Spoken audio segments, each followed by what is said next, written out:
Keerai Sambar is a very popular variety of sambar in the south. We get many varieties of greens other than just spinach.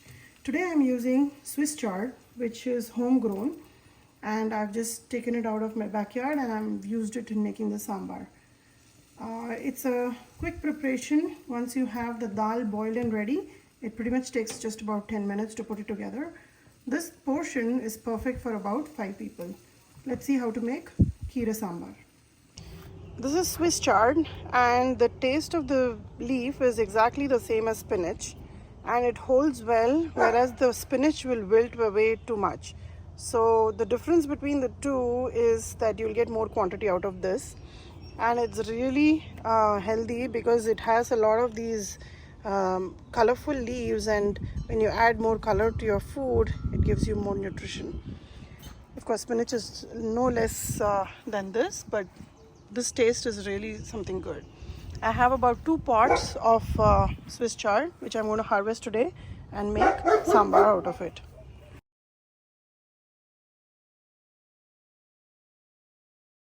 I got a bowl full of Swiss chard from the garden, and I'm going to use this and make a quick sambar today.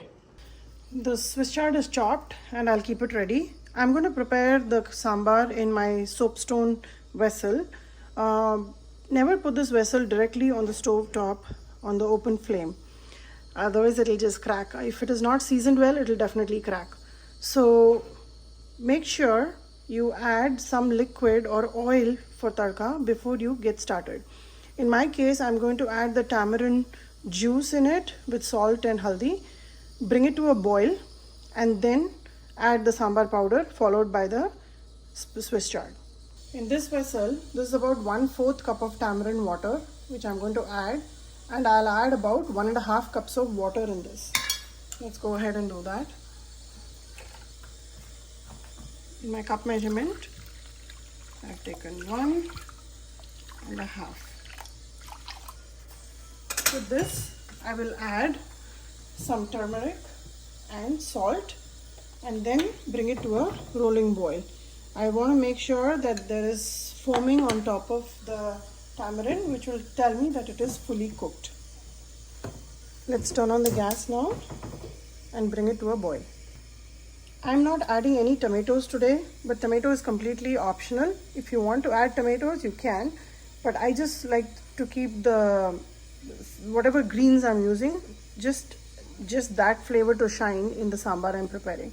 So whether you take spinach or you take methi or you take Swiss chard, make sure you don't add too many ingredients, otherwise the ingredient in the sambar will not shine.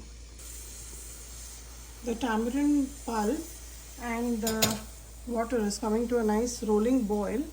At this stage, I will add all my palak in here,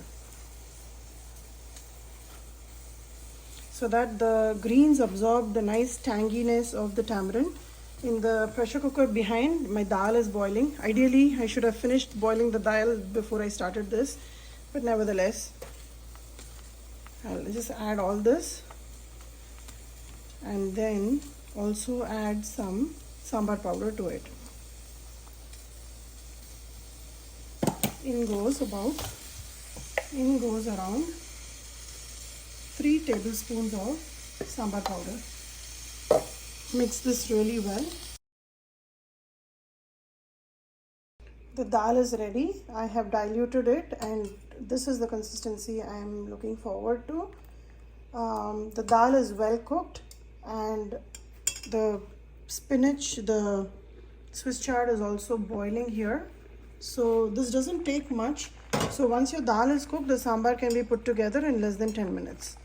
And this vessel, once it gets heated up, it stays really hot. So don't keep the temperature on high. Always try to cook it in medium flame.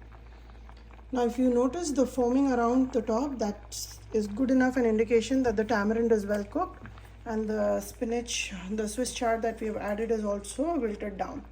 Now at this stage, I will add the dal.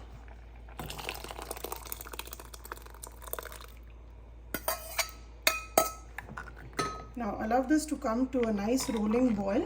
We don't need to add any more water to it. This consistency will thicken a little bit when it all comes together and boils.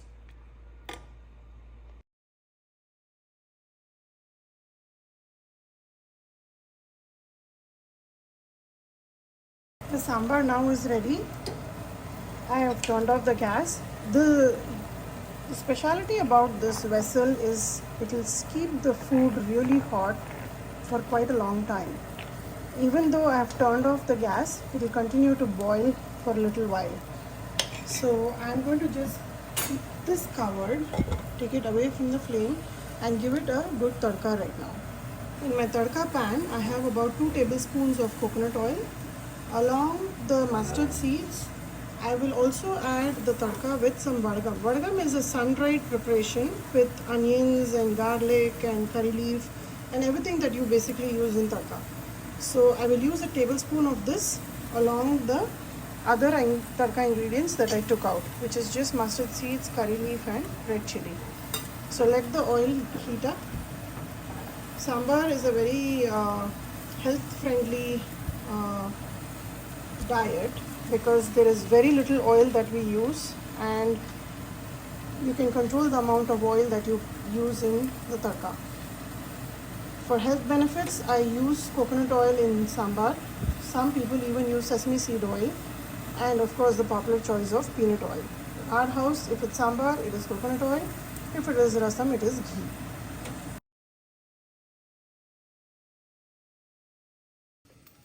Keerai Sambar is ready, and it's a very healthy recipe, quick to prepare, and nothing like having farm to table experience with having a homegrown vegetable in the meal you have.